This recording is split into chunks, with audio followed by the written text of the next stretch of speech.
you should be competitive with yourself. Internalize all of that. And you should compare yourself with who you are today and who you have yet to become, right? So take all of those things that seem like negative characteristics and actually turn it inward and use it for something that can be really powerful and motivating.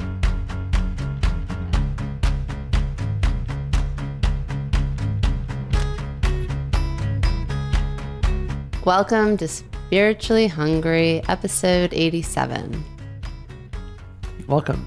I'm going to start off with a Cherokee Fable. I love Cherokee Fables. I really like this one. There's a fight going on inside each one of us. It's a terrible fight between two wolves. One wolf is evil. He is anger, rage, envy, regret, greed, arrogance, self-pity, guilt, resentment, lies, false pride, superiority, and ego. That's a big wolf. The second wolf is good. He is joy, peace, love, hope, serenity, humility, kindness, empathy, truth, compassion, and faith. That's another very big wolf. So which wolf will win? I've heard this one before, so it's not fair for me to answer. It's the one you feed. So this is so fitting for today's topic, darkness and light, good and evil. Everyone has both good and bad within them. And I think often people go through life like preferring to assign, that person's a good person, that person's a negative person. I'm a good person. Most of Right, that's true too. But this duality. I wonder, is there anybody in the world who really ever thinks I'm not a good person? Yeah, no, there are a lot of people who are very self-punishing and have a lot of self-hatred. But when they compare it to the people they see or view as negative, they see themselves as being much better, usually. So this duality is a necessary part of our lives. If it weren't for duality, we wouldn't have the power to choose. And choosing to see the good in those around us creates more goodness. Finding the good in people or a situation not only brings love onto the scene, but it creates goodness in our lives as well. So I think the first thing is, full stop, we all have positive and negative tendencies, and we need to have both positive and negative tendencies. Rav Ashlag talks about this idea in his book on world peace, that everything has the right to exist in reality, whether good or bad, including even the most evil and damage-causing thing in the world has the right to exist, to the degree that destroying it and removing it completely from the world is forbidden. So the way I understood that is that it's our duty to only repair or fix it and guide it towards goodness. So what I understood, it's about transformation, right? So it's not about destroying something that is bad, but it's the possibility and the ability to transform it that's really our purpose. How would you unpack that? I think that idea that... Because forbidden's a big word, so... I think that's an indication that it's a really important thing. Right, that everything that exists has a reason. Even things that are negative. I would say especially things that are negative.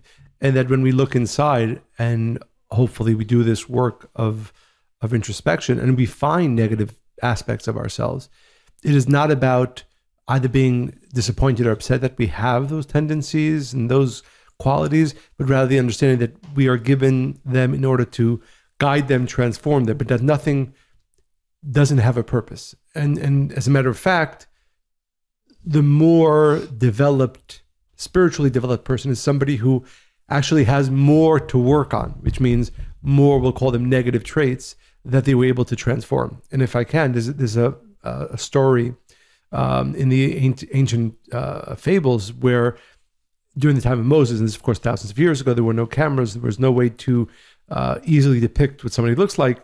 And one of the great kings of the time heard about this Moses, this leader of the Hebrews out of Egypt, and he wanted to get a vision of him. So he sent one of his artists to go meet Moses and create a sculpture of the exact likeness of Moses. He does that. This takes obviously a long time in olden times. He brings back the sculpture to the king. And the king, who was a very wise man, and there is a wisdom to be able to look at somebody and their features and be able to tell very much about them from it. He looked at that sculpture and he said, this man has all the negative characteristics in the world by looking at him. Mm-hmm.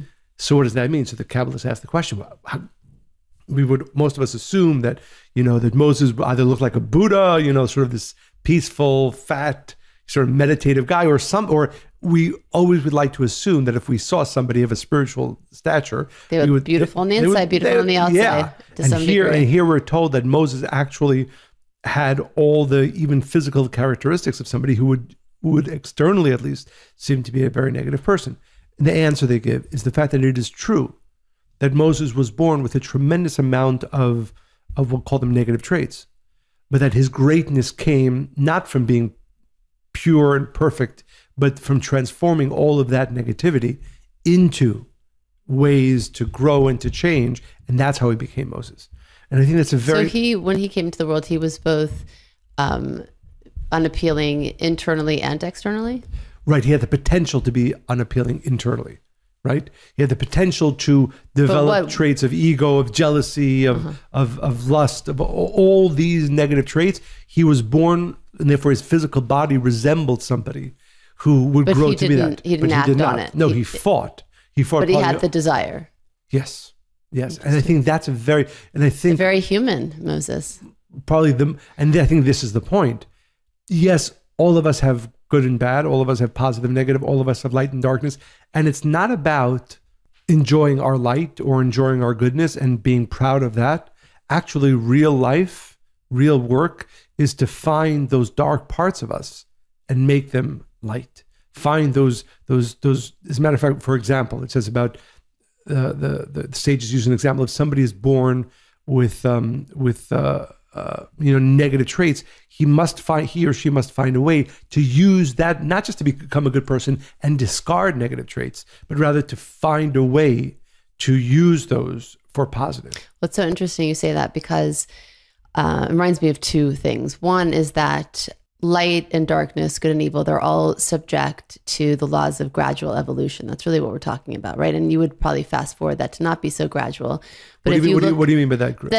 That is the purpose. Like if you look at a piece of fruit, let's say, and you pick it before it's ripe, it's going to be bitter. You're not going to judge the fruit and say, oh, this is disgusting and it's horrible as it is. You understand that you've picked an unripe fruit and you haven't allowed that process of evolution to occur. Now, in nature, it's natural. The fruit will ripen and that's part of its process. For us, that's where our free will comes in. It's not a natural evolution. The law of evolution is true, but we have to take the front seat and take the reins in actually creating that. And it reminds me of a conversation I had this week with somebody.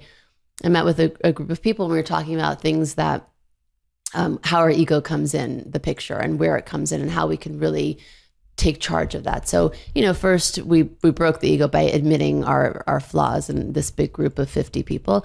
But this one person said that his biggest thing, and he didn't realize this about himself because he always thought he was unmotivated, but he realized that he's very competitive and he compares himself a lot to other people. So he was praying for, like, I hope this is going to be removed from me. And I said, no, you've got this all wrong. These are actually traits that you can use and utilize for your goodness. Meaning you should be competitive with yourself, internalize all of that. And you should compare yourself with who you are today and who you have yet to become, right? So take all of those things that seem like negative characteristics and actually turn it inward and use it for something that can be really powerful and motivating. Absolutely. I think that's maybe a main message of our podcast today. The fact that people would like to think of themselves, I think most people, I'm good. Or if there are parts of me that are not perfect, right, good, let me try to either hide them, extinguish them. But that's not the purpose for which we're in this world. There's a reason why we are all, every single one of us, born with light and darkness, with good and bad. Not so much for the light that we came into this world with, but rather for the darkness or for the aspects of our personalities that are not in their perfect state, in the ripe fruit stage, to be brought to that. And I think it's a really revolutionary way of seeing our lives. Whereas I think often spiritual people think, well, if I'm a spiritual person, that means, I don't have that much negativity in me. Chaos. Not just no chaos. No, internally we look inside and we see I'm a pretty good person, right? When in reality, that's an indication of actually being far spiritually. I think that's an indication of being asleep, quite honestly. Right, but also because, for example, and there's a very important parable from one of the Kabbalists that, if you have candle and you're in a dark room, then it seems to be very bright. And if it's sunny outside, you go outside to the sun, suddenly you pick up your candle, there's no light at all. And the point is that the only time that one looks inside and only sees light is because they're not anywhere near real light. Right. And if you're getting closer to what we call light or to goodness, that's one of the greatest indications is the fact that you are finding more of your own, I don't even want to call it darkness, but more of your own material that needs to be transformed into light. And as I said, I think it's a revolutionary... Well, and neither can exist without the other. You won't even recognize what light is if you were not in a dark room. Right, but more than that our real purpose in life is to discover the parts of us that are not ripe, right? You can call them dark, you can call them negative, and transform them into light. And if a person gets to a state of spiritual state where nirvana, will call it, where he or she thinks, oh, I'm good, I'm doing okay, I'm meditating every day, whatever it is that I'm doing of a spiritual nature, and I don't see anything else for me to change or any great things, that is not a positive spiritual state. I know when people call me and they're struggling, and I usually get a lot of calls before like a spiritual event or something that's about to happen, right? Because there's usually an awakening of some sort. I'm like, this is great that you are seeing this about yourself. Now you can change it. You're clear about what needs to be done. I always get super excited for myself too when I can see something that I couldn't see before that warrants attention and needs change. I think very often people don't like process. And so they want to be on the other side of it already. And they feel like a failure if they're not there quick enough. And I would say, I think one of the big messages, hopefully from today, from this podcast is don't get scared of your darkness. I think so many of us have, and again, have this logical thought, anything that's, again, I hate using these words because they're not the right words, bad, negative, dark about me. Oh, that's bad. Let me hide it from myself. Let me hide it from other people. No, that's the fuel that will drive your growth and your blessings. So it's really embracing the reality of the darkness that exists within us, and knowing that is actually what of course we have to grow and change and use that and bring it to its right state. But that's what gives us the purpose to our lives. Well, here's the thing. This is the trick, right? When people, like you said, they think they're living a spiritual enough life and, they're doing things in a sharing nature. And then they see something, let's say, ugly about themselves. And then it's like, oh my God, I've fallen. I wasn't like this a year ago. When in reality, the truth is you can see now more clearly because you've been taking steps towards becoming more spiritual and transforming. And then when you see, don't run from it and cover it up and say, oh my God, I've fallen and I'm terrified. I'm doing something wrong or this isn't working for me. Actually realize that for the first time, your blinders are off and you can see the gift of sight. I also think that people think they're the last good or bad thing they did and they get stuck there, right? So when you do something positive or you're having a good day and everything's going the way you wanted it and the way you planned it, great. I'm spiritual and I'm living correctly because I don't have these other annoyances or these external challenges that other people I see have to deal with it. Great. Then what happens next day? You wake up and you're having a horrible day. Everything's gone wrong. So then what happens? Or let's say you were nasty to somebody or you lost your temper or you acted in ways that are not really aligned with who you are at your core and you're a bad person. Well, that's it. You must be all negative. And in reality, there's gray. Even black is different shades of color, right? It's not taking either one too seriously because you're going to have times where you can see your negativity, which we all have. And there are other times your positivity is shining. But when the positive is shining, it doesn't mean the negative doesn't exist. Again, I would go further to say that we don't ever want to be in a state where we have no more negative. It's no more that's negativity. Death, I would say. Exactly. I don't think that's exactly. And there's actually, if I can, there's a really interesting book. It's called Out of Character, written by two psychologists. And again, it's all based on research and science. And and I do recommend, I don't necessarily agree with everything in this book, at least the theories. But what I thought was very interesting is that they talk about the history of the way people view themselves. The word they use is character, right? Mm-hmm. So because so many times in life, right, we see on the news, somebody who was at least putting himself forward as having this character did this thing, right? And I think so much of the Well, I love it. Then they downfalls- look around, they're like, well, what did we miss? Well, you just weren't looking hard enough. Or, and this is their point, which I do strongly believe, is that we are all capable of almost anything, right? I say that all the time. Right. So I just want to read. I do recommend. We think we're not, but we don't know what's going to push us to tap into that part that does exist in all of us. And I think this is maybe a big shift. That's also science based, but certainly spiritually based. A new understanding of ourselves, right? Because historically, and this has been the way most scientists, philosophers have viewed human nature or human character, that it is established. Maybe how you grew up, maybe how you developed yourself, but at a certain point in life, you have your character. And then suddenly you do something out of character. Where did that come from, right? So the historical view of character was that it's at a certain point, it's sealed. It's the way it is. It's the way you are. And that the surprise is what happens when you do something out of character. So I'll just read 2 paragraphs from this book, which again, both speak about the past history of the way the thinkers viewed character and the right way to view character, which is very much in line with the spiritual view. So character, what Webster's defines as the complex of mental and ethical traits often individualizing a person, has long been almost universally agreed to be a stable fixture. And this is the point that most people view, and again, historically, even the philosophers and thinkers viewed character as being a stable fixture. Once it's developed, this is who you are. Well, what?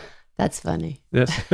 People believe that it is formed at an early age through learning and experience, and that it becomes internalized and solidified into a deep-seated disposition that guides their actions over the course of their lives. I can challenge that right now. What do you say about siblings that grew up in the same house with the same parents and the same environment? But you could say they had different experiences in life, and that's why their characters became different. Saying it's developed early on. Okay, keep going. Yeah, because I don't think I agree with that. Well, clearly, neither do they. But it's important, I think, always important to the historical views on this. So the historical view of character was that it was a stable fixture. In fact, the word character itself comes from an ancient Greek term referring to the marks impressed indelibly upon coins to tell them apart. So the word character actually comes from something that is a stable concrete fixture. Right. And since that time, the term has been used to describe the supposed indelible marks pressed upon humans' mind and souls that reveal their true nature. That's, again, the old view. Character is the currency we employ to make judgments about people, to determine who is good and who is flawed, who is worthy and who is not, who is saved and who is damned. Character, quite simply, is who we are, like it or not. Everyone believes this to be a fact. Even the Complete Idiot's Guide to Understanding Ethics says that character traits are fixed, deeply ingrained features of personality. But this is not true. Well, this is the opposite of what we teach. Exactly. And it's also we're like, you can change your nature and your character. Mm-hmm. Now, then he says, there lurks in every one of us the potential to lie, cheat, steal, and sin, no matter how good a person we believe ourselves to be. So the view of character as a stable fixture crumbles. So that's science proves that is not the case. The best way, so this is their conclusion, the best way to envision character is as a fluctuating state, not a permanent state. It's not a static attribute like blue eyes or broad shoulders. It's a state that is always shifting, trying to find the right balance between competing psychological mechanisms. And I think this is so important because this is the true, again, both scientific but spiritual view of character. You have to know, and this really impacts the way you live your life. As I sit here now, and hopefully I'm doing something very positive right now, I'm sharing maybe some wisdom information. I have within me the potential to do something really, really bad in the next second. Okay. But that's the truth. That's the truth. So much so, and this is the understanding of free will. So even if somebody, for instance, becomes, let's say, more spiritual, right? Has developed themselves to be a better person, a more sharing person, whatever attributes one would put into the category of a more spiritual person. And you develop that over 30 years, 40, however long. Well, what we call the negative inclination, in order for us to continue to have free will, has to grow as strongly as you are. To keep challenging us. Exactly. Because if, for instance, use this example of a person who, let's say when they were 13 or 14, decided, I'm going to work the next 20 years to develop positive character traits to become a better person. And he or she does that for 20 years. And so if on a scale of 1 to 10, when they were 13 years old, they were at a 2 of a positive state, and now they're at an 8, Well, that means that their negative inclination has to grow to an 8 as well in order to keep equilibrium of free will. If their positive state grows to an 8 and their negative inclination stays at a 2, there's no longer free will. There's also no more growth, really, for the most part. Right. So to allow for growth, there has to be free will. And this is a very important point. In order to allow for free will, the higher a person elevates, the more a person develops, the more the balance of negative inclination, negative thoughts, to lie, to cheat, and steal must grow as well. Right, which is fascinating. And I don't think people have thought about that probably till we're talking about it now. But there are also people where their evil inclination, like we talked about the parable at the beginning with the wolves. If a person is not growing, let's say, to an 8 on the spiritual side, their evil inclination can still grow higher because it's what they're feeding. But the point is, and this is... No, but I still think that's an important thing to clarify. Right. A person can on balance be more negative than positive, but this is... But to know what you're up against, understand the reality. So when you're living a spiritual life and you're working on growth and you're transforming, and then you look and you're like, oh my God, why am I seeing this about myself? Or why is that so challenging? Understand the spiritual world. It has to be. And the reality is that, again, I don't like the word righteous, right? But sort of the good person, meaning in our terminology, a person who is growing and changing in a positive way, will have a greater negative inclination than somebody who is not, in absolute terms. Mm-hmm. So if you have two people, right? One of them starts off at life or at age of 13, 14, when these tendencies become stronger, at 2 positive, 2 negative, and the other person also starts at 2 and 2. This person, one of them decides, I'm going to invest in my transformation and my growth and all the negative characteristics that I find about myself. If it's jealousy, if it's love, whatever it is, and he grows, right, to, as we said, an 8. The negative aspect of him, the challenging part, has to become an 8. Whereas this person who spent the first 20 years of their lives being selfish and negative, and they don't even stay at a 2, they go to a 1. Yeah, the negativity, like you said, will grow maybe from a 2 to a 3. But the beautiful, I think it's beautiful, the paradox is that the better a person is, the stronger their negative pull will be. And they'll also be more apt to be able to handle that too. Yes. But the challenge, and this is, again, that's why, again, sometimes people become disheartened saying, I've been working so long. Why do I still have challenges? Well, there has to be in order to allow for free will. But understand that the discovery of that, I don't want to get not darkness, but that challenge within yourself, or suddenly you see jealousy, suddenly you see ego, that's a very, very positive realization. Yeah, no, this is a news break for many people. Yes. There's a Kabbalistic concept called the shattering of the vessels, which means that even before the creation of our physical world, there was great light that fell into the place of the greatest darkness. And we view our life, what's the purpose of our lives? To go into those dark places and find that light, or those sparks of light that fell into the darkness, and elevate them. And that is what fuels our blessings. And that is what fuels our growth. That is what fuels our happiness. If you're not going into the dark places and excavating sparks of light, you don't have fuel for blessings. You don't have fuel for growth. So what the reason I think this concept is so important, tell me if this was well explained well enough at all, is that what this means is that when you today, hopefully all of our listeners are introspective. I think you need to go slower. You have to start with the shattering of the vessels. Really, well, what is that? Simply put, what does vessel mean? I mean, I know what it means, but I think it needs to be explained. Well, what is a vessel? I'll use a parable. A king has thousands of diamonds, and he wants to give them to the people in his kingdom, but only to those who are willing to work for them.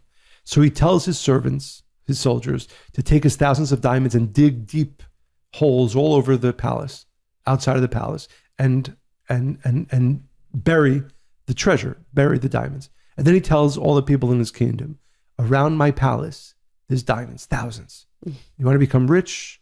You want to have an amazing life? Come to. And then a few people come, they dig for 3, 5 inches, 10 inches. They say, there's nothing here. Other people dig for 2 feet, 3 feet. They give up. Only those who are willing to dig deep, do they finally find those diamonds. That's what we're talking about. That in the process of the creation of our world, and this is the term shattering the vessels. Vessels represent light. light was taken and put into the darkness. And our job in this world is not to be good people, not just to do good things, but to excavate the sparks of light, the diamonds that are in the deep darkness. Mm-hmm. And this gives, I think, great inspiration to those of us who find the darkness, as opposed to saying, and again, that's why I hate that we can't call it bad. I don't know if you can even call it darkness. No, because it's just the place where the light is. It's the place where your blessings are. It's the place that you have to dive into to excavate. It's interesting. When you're talking about it, I think of like in the ocean, when you go deep, deep, deep, where people can't really, I mean, it's black, right? Pitch black. And there's a few things that live down there, and it's really scary and really creepy. And, but it's almost like that's like, if we pictured our soul, right? We need to go and extract the things that are dwelling in that part that's super dark. And it's not, and it feels negative, but in reality, it's still just a part of our essence. That part of the ocean is still part of the ocean. We can't even go down there, right? We can survive, and it feels negative and it feels scary. And if you look at the animals, they're super freaky, but it's still part of the ocean, and there's a necessary part for it. So I think it's the same. We could see our souls in that way. If we could view it that way, then I think you will completely change the way that you view the parts of yourself that you don't like. I always tell people, because, I love talking about change, and people get so stuck. Like, I can't see myself ever changing that about myself, or, and they're beating themselves up. And I always say, you have to fully love yourself so completely and accept yourself so completely. And then from that place, you can really look honestly at all your flaws, because they don't define you. They know that that's not who you are. It's just part of who you are. And it's your responsibility to find it and to remove it. And I would add that part of you is actually the part that holds your greatest light, your greatest blessing, potential. I love the analogy you gave, the parable, and I hope that everybody's really listening to the shattering of the vessels. It's explained in a very clear way. Because what this means, if you understand this idea, that you come to love the darker parts of you more than the light parts of you, because that's where the exciting part of life is. That's where the real blessings will come. Whereas again, a person who is just involved in being a good person and embracing the light part of them, they're missing out on the greater part of it. Well, there's no growth. And I know that every time I found part of myself that, I've come to you and I'm like, oh my God, I didn't know I realized this thing. And then when I start to work on changing it, I actually love myself more, because I feel even closer and more connected to who I really am. It does. It really unpacks, reveals what's behind the thing that was blocking you all along, so that the greatness, the light can really shine through. I think that one of the big understandings, as we said all along, is that we all have equally growing parts of good and challenging. Okay, I don't want to call it bad. So if you really understand that concept, you live life much more carefully. And I think this is a big learning from this understanding, right? Whereas an individual thinks, okay, I'm a pretty good person right now. I could just go through life with the same thoughts that I have and just, try to maybe slowly make myself better. But if I understand, as again, science tells us as well, and certainly the Kabbalists tell us, that in any given moment, I have the ability to do a negative action, because my negative side is as strong as my positive side. You live much more carefully. You don't just quickly jump to action, conclusions, thoughts. That you it's almost like you can't really trust yourself. Yeah, exactly. Which and you isn't have to be careful. Right. You have to be aware of the fact that I have within me a force that will try to bring me to do negative things, no matter how much I'm developed, no matter how spiritual I am right now. You live much more carefully. The other part to that, which is just as important, is hopefully, if you really understand this concept, you can't judge other people. Because what does judgment usually mean? It means that I see that person doing something negative. I would never do that. I'm so much better than him because he did it. I wouldn't. Right. But the truth is, you could. I could. And if you really accept that I could but don't, he could but did, I'm not that much better than him. It's the thought that my character would never, I have such better character than that person, and therefore I would never do that, and therefore I can judge them. But if you really... Or, the phrase, I wasn't raised like that, or I know better than that. Right. All of those kinds of things. Well, no, and no. Right. So I think a very important learning from this is the fact that if we accept the truth, that we all have positive and negative in equal measure, and that we all have the ability to do terrible things, then you can't judge somebody else, because again, as we said, the judgment comes from the fact that they say, my character is better than yours, I'm a good person, that person's a bad person, that's why they did it. No. For the most part, of course, there are really bad people in this world, but for the most part, a person doing a negative action is just somebody who in that moment fell just as I can. And that it gives much greater humility. I was just going to say that. And does not allow us to judge. And more than that, and I think this is an interesting study, that the way we look at other people's actions is often an effect of not true assessment, but other things. But of our own actions, too. Or not just that. And I think... This is from the same book? Same book, yeah. He brings a study from one of his colleagues that so he said, this is the experiment, which I thought was fascinating. They asked participants to rate the moral acceptability of various acts. How immoral is it for first cousins to have sex? How immoral is it to eat your dog after it dies? Oh my God. Yeah, okay, but wait, that's not... How immoral is it to eat your friends if they're killed in a plane crash that leaves you stranded on a glacier? We talked about this 2 days ago. Yes. But unbeknownst... There was a movie about that. I think it was called Alive or something. Yes. So again, terrible things, right? But that's not the point. So unbeknownst to the participants, the researchers... Is it shocking that I was more shocked about eating the dog than the people? Because that did happen. No, I mean, that it is... I never heard about eating your dog after it died. Maybe somebody did that. I hope. No judgment. I mean... Maybe you can judge a little I'm a bit. vegetarian for the most part sometimes. But anyway, that's not the point. So it's an interesting conversation though, but okay, keep going. The researchers had decorated the room where these decisions were to be made for half of the participants. So prior to their arrival, the first half found the room to be, shall we say, a little messy.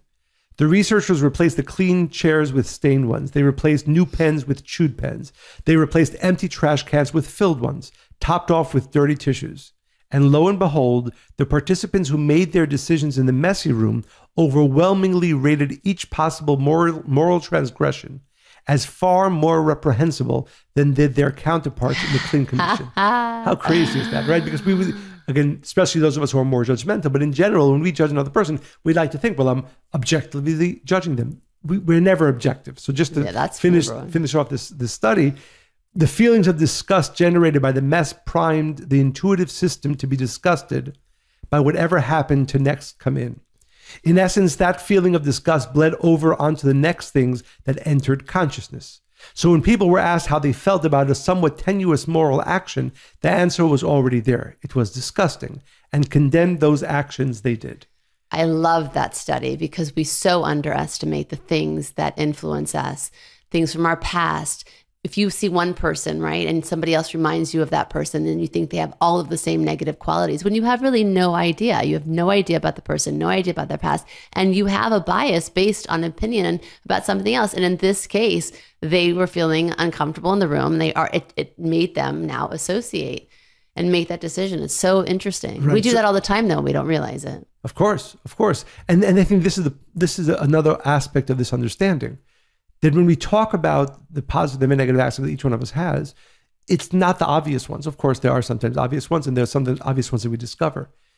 It's that our positive and negative become so intertwined, and it's the insidious, hidden nature of our negativity that is the more challenging part. It's that, again, like in a case like this, where we judge somebody else. We think I'm doing the right thing. I'm judging this negative person. No, your ego or whatever you want to call it is so polluted or polluting your mind. That's why you're allowing yourself to judge.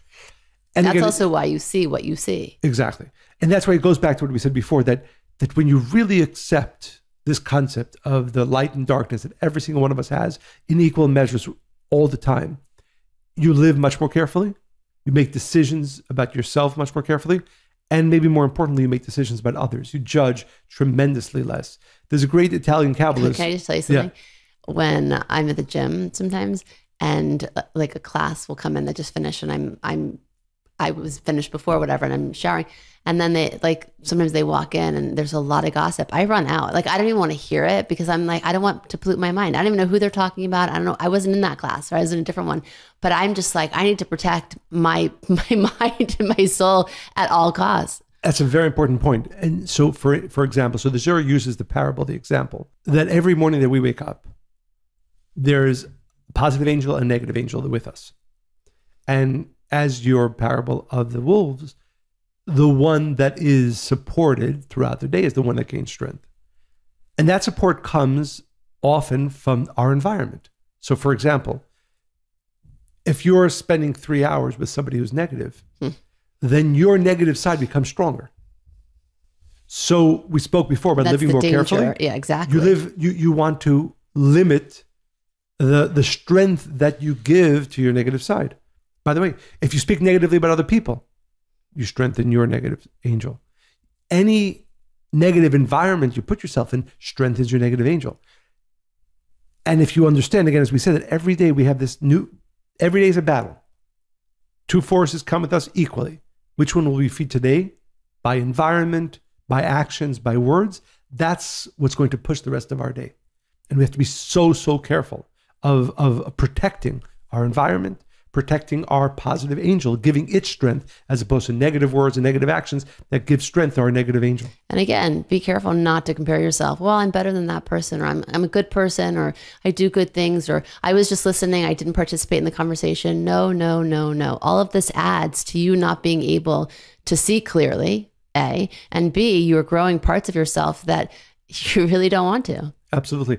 And again, so the great Italian Kabbalist, the Ramchal, said that you have to know, and this really has to become an inner knowledge, that we let life while we are in this physical body is a constant battle of these two forces within us.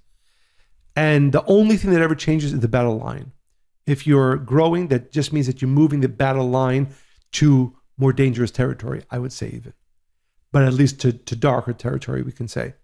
But that the battle never ends. And this is maybe an important understanding, if you don't feel you're in a battle, that means that you're losing. You lost it. Exactly. You already lost it. So the question, and I really ask our listeners to ask themselves this question, knowing that I am made up of positive and negative, I need to be alive.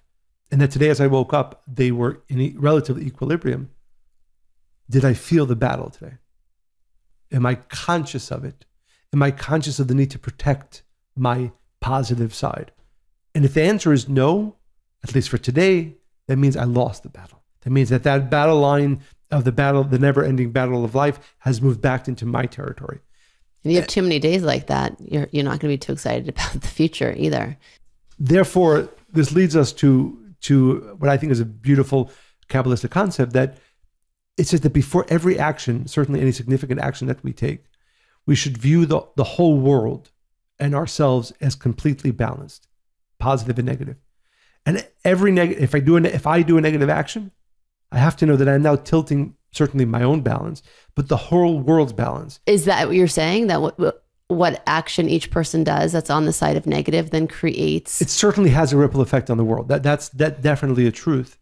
But more importantly for ourselves, if we view ourselves as an entire world, which we should, every negative action tilts me to the negative. Every positive action that I do tilts me to the positive, because we are always in equilibrium. When we woke, as I said, when you and I woke up this morning, when every one of our listeners woke up this morning, they were of equal balance. That's what the Zohar means when it says that I have a positive and a negative angel. No matter what you did the night before? No matter what I did. Because again, like we said before, if I did more negative things yesterday, then still, in order to allow for free will, when I woke up this morning, the battle has to, the equilibrium has to come back to exist. But you've created more negative angels.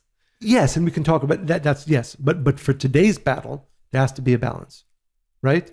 So even though I might have done more negative actions yesterday, that has to be taken care of in a different way. But when I woke up this morning, I woke up in equilibrium, meaning capable, the ability to create, to choose, and that's why again, one of my favorite quotes, which I think I've quoted before in the podcast, but that a person has to know that even after having done the worst thing in the world, in the next second, they can be the most elevated person.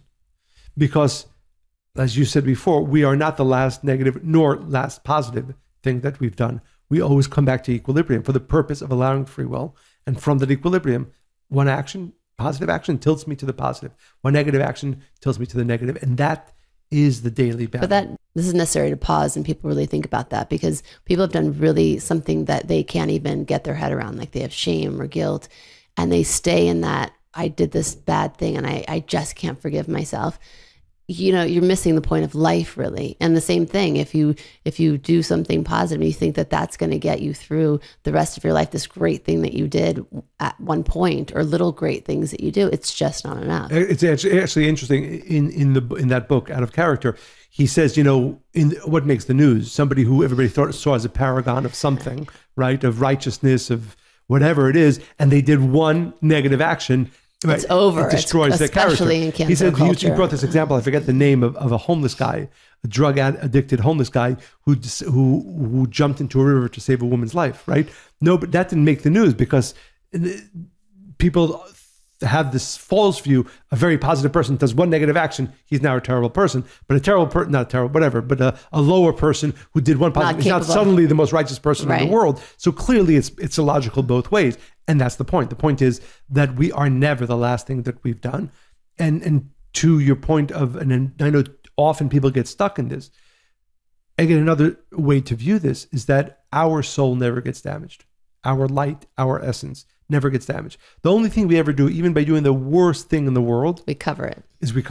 And we might put 10 covers, 100 covers, 1,000 covers, but it's important to know, with work and time, know that your soul, your essence, it's all never there, got damaged. of course, but you might with have put work, layers you can upon it reveal it. Exactly. You put layers upon it to not allow it to shine as clearly as it can, but you never damage it. And don't let yourself judge other people that you see covered and think that that's really who they are. They're just very, very much hidden. Again, one of the teachings, which I think is beautiful, is that the Creator loves the person we deem to be most negative more than we love the person who we deem to be most positive.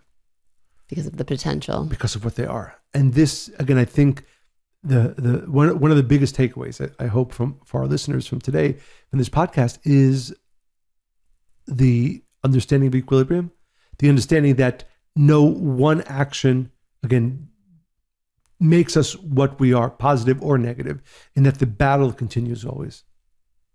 Very powerful. So what would you like to leave our listeners with? So which wolf is going to win for you? And obviously it's the one you feed. It's not our work to always be good or to eradicate our worst qualities. To really take each day, take the time to look within, to find the parts of yourself that are deep, deep, deep buried, and find them so you can reveal the light that's in them. And if you view, I think, each day like that, right? I think just at the takeaways, you wake up in the morning, your scale is equal. You get the opportunity to live your life, live your day any way you want. You have free will. How are you going to choose to do that? A, and respond to the things that come into your environment, into your day, into your world. And B, how much effort are you going to put in to really find those hidden gems that are within you that we deem as bad, really? And take the time. If you take the time every day to really transform the things that you think that are the worst things about you, even take them, their energy, they're very powerful, right? The darkest things we think and say about ourselves are very powerful. We have the ability to completely change that and use that energy and create something good. Yes. I would only add that accept every single one of us is of equal measures, light and dark. And our greatest fuel of blessings, of growth, is from the dark parts. That's where the diamonds are. That's where the light is. That's where the sparks are. And embrace, for the purpose of, yes, working in it as Moses did, to transform them and use them in the proper way, but that the darker parts of us are the more potentially light-filled and really the purpose for which we're in this world. We're in this world to embrace and transform our darkness, not to be enjoying our light. And also walk around a little bit more scared each day. And, more mindful, and create humility, really know that could be you. I mean, we all, the fact that I think we walk around thinking we're protected. Certain things will never happen to us. Yeah. Or we have certain character. This is my character. So yeah, of course. And I'm better than that. So, really, to walk around very carefully and with eyes wide open. So I hope you enjoyed listening to this podcast as much as we enjoyed recording it. And please remember to continue sending your questions, stories, comments to Monica and Michael at Kabbalah.com. Make sure to go to Apple Podcasts and to give 5-star reviews, write reviews, share the podcast with everybody you know. As we always say, the reason we record this podcast is to hopefully inspire and share with our listeners. And the more listeners that we are able to share with, the more inspiration we draw. So continue to send your questions, comments, stories to Monica and Michael at Kabbalah.com, and continue to share this podcast with everybody you know. Stay spiritually hungry. Bye.